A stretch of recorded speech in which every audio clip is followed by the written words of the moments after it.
Hi, everybody. Welcome back to another course. This episode, we're going to talk about equipment. The equipment you'll need to go live, to vodcast, to record your podcast on video. Let's get to it. Okay, so you're looking to vodcast. You're wondering if you have the right equipment to pull it off, and you're getting anxious to get things started. So the first thing you want to do is obviously make sure you have the right equipment. So if you want to become a vodcaster, I'm assuming you're already a podcaster, which means that you have the basic equipment already. What you're going to need is a mic. Okay, so now depending on how you started, you either have a basic mic or you have an advanced mic. Okay, right now I'm using the Rode Pod mic on this Rode PSA-1 boom arm connected to a Rodecaster Pro, which then goes into the computer and allows you to hear me. You don't need all this fancy equipment. If you're like every other podcaster out there who started off trying to save money because you were either trying to do this as a hobby or, because it was fun and you wanted to hang out with your friends, maybe a buddy of yours, doing a show together.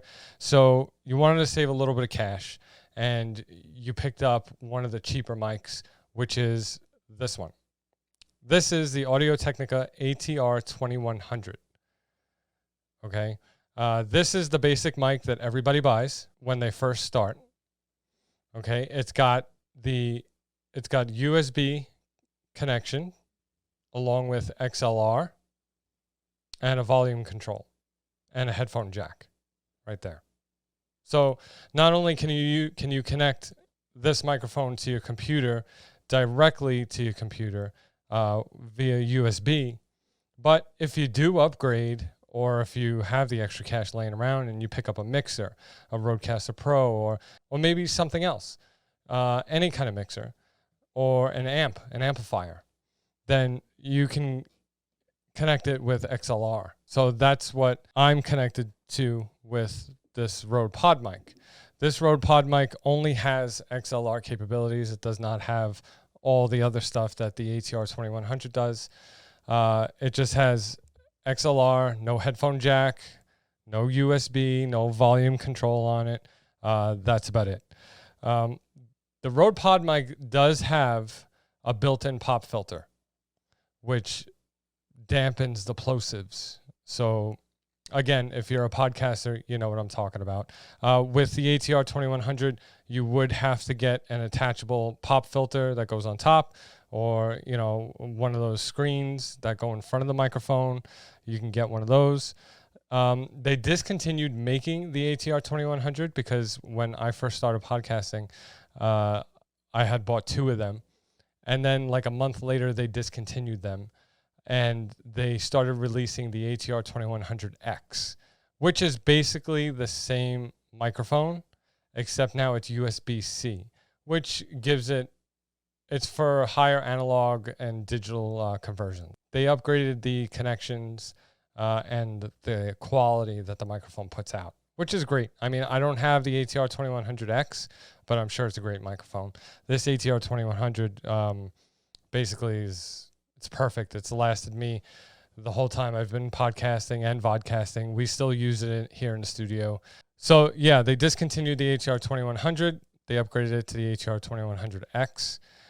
And, but, if you do have a little bit of money, I really would suggest investing in a good microphone, whether it be the Rode Pod mic or the Shure SM7B. Another thing that you're going to need, whether you vodcast or go live, is a good pair of headphones. I mean, again, you guys are podcasters, so you want a good pair of headphones. So these are Audio-Technica's, what are these? ATH M20Xs. So these are perfect. They're noise canceling, and I can hear myself perfectly in them. There's no delay whatsoever. So invest in good headphones. These, I think, go for about $120. So they're more on the affordable side compared to headphones. I mean, good headphones. So those are really the good pieces of equipment you're really going to want to invest in. You want to invest in a good mic and a good set of headphones. So now there's a rule for creating video content, okay? Your audience can forgive bad quality video if you have good sound. So again, invest in a good mic. Make sure you're coming through clear.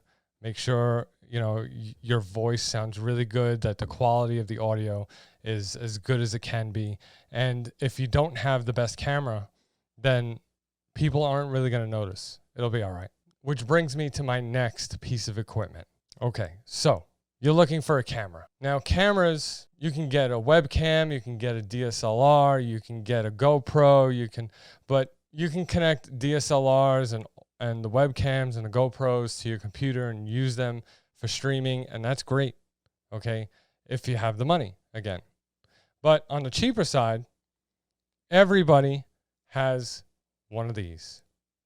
That's right, it's your cell phone. So your cell phone can take video, okay, and you can go live right here on your phone. Now, you can see the difference in quality between my phone and my webcam. So depending on the look that you're going for on your live shows, depends on what kind of camera you want to get. Now, there's nothing wrong with using a DSLR. Okay, there's nothing wrong with using a webcam. GoPros are even good. So for argument's sake, I wanted to test out this piece of equipment with you to show you the differences in each camera. So what I did is that I set up 3 different cameras. 3 different cameras. Okay? You have the GoPro right here. You have a webcam here. And then you have a Nikon here. Okay? So now, with each of the cameras, like this Nikon now, you can use one or the other. Okay? Now, the GoPro shoots in 4K. It's very high definition. Whereas this webcam only shoots in 1080. And the DSLR goes beyond. So it all depends on the kind of look you're going for in your show. So what you can do also is that if you're vodcasting and you're sitting at your set with your co-host or by yourself, and you're recording this to put up later on YouTube, let's say, if you're recording your show, you can switch between cameras. Have different camera angles. Try to make it a little fancy, but only if you do have multiple cameras. So I'm pretty sure everybody has a cell phone. So this is really the easiest to shoot a live show on, or a vodcast, or even your podcast. There's really no reason why you can't record your show on your cell phone. Even if you only have, let's say, your cell phone and a Nikon, or your cell phone and a webcam. Okay? Like, you can even get creative with it. And that's really what vodcasting is about. Okay? You don't want to have bad camera angles. You don't want to have bad sound, especially bad sound. Okay? Even if your quality isn't so good, like the webcam. Okay? You may think that this looks great, but in order to come through clear to film these courses, because that's what I've been shooting on is the webcam, I have to set up my set here in a special way. I have to have special lights, to brighten it up. I have to stay a specific distance away. I have to do all the settings in the computer, change all the settings. Whereas with the GoPro, okay, I don't have that.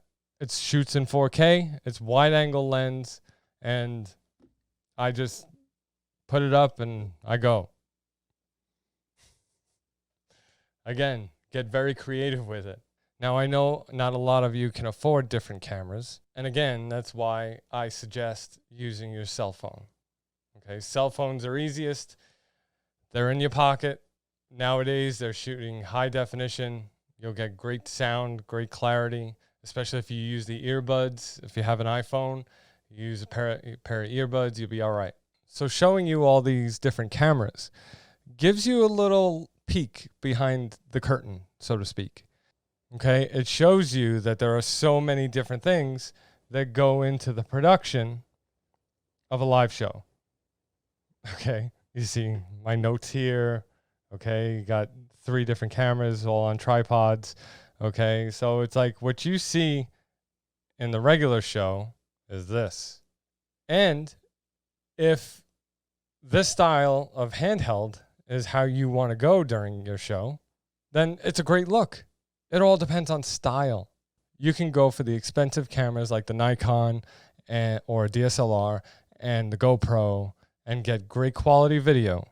But if you're just starting out and you don't have all that cash to lay out, then your cell phone is the best bet. When I started out going live on Facebook, YouTube, and Twitter, the first 2 months, I want to say, were on a crappy laptop webcam that was built into the laptop. There was so much lag, so the quality of the video wasn't so good. But you know what? My audio was on point. And that's really what you have to worry about. Later on, you can always save up for a good webcam or a DSLR or a GoPro or something else, or a Sony a5100. That would be ideal. Now, there are limitations to the Nikon. The Nikon only records about a half an hour, and then it shuts off. The battery goes quick. You have to get a plug for the battery. The downfall of the cell phone, if you're going to vodcast, is that everything is saved on your phone. Okay, so you have to find some way to get it off. Okay, so if you're vodcasting and you're recording your podcast with a camera, then you're going to want to get it off your cell phone and onto a computer so you can edit it, right?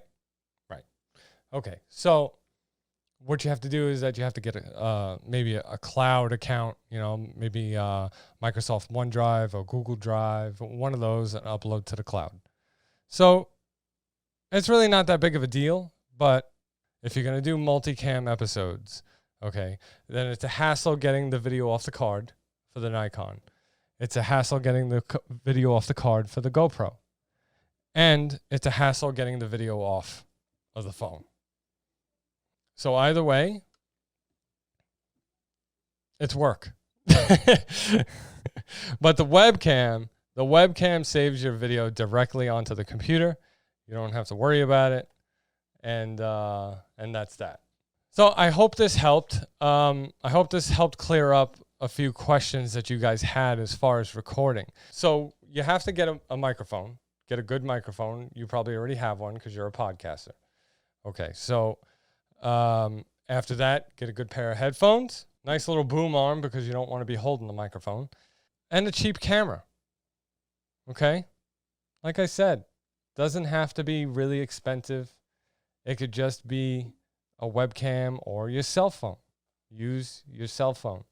I know a lot of podcasters talk themselves out of going live or vodcasting because they feel that they don't want to put the money in.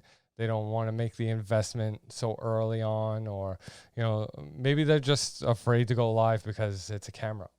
But you really have no excuse to not go live because you have your phone. It takes great video, great audio. Use your headphones and you'll be fine. I hope this cleared up some stuff for you guys. In the next episode, I'll be talking about StreamYard versus Zoom and what the differences are. Okay? This course is all about StreamYard, and there's a reason I've chosen it. So stick around and find out. I'll see you next time.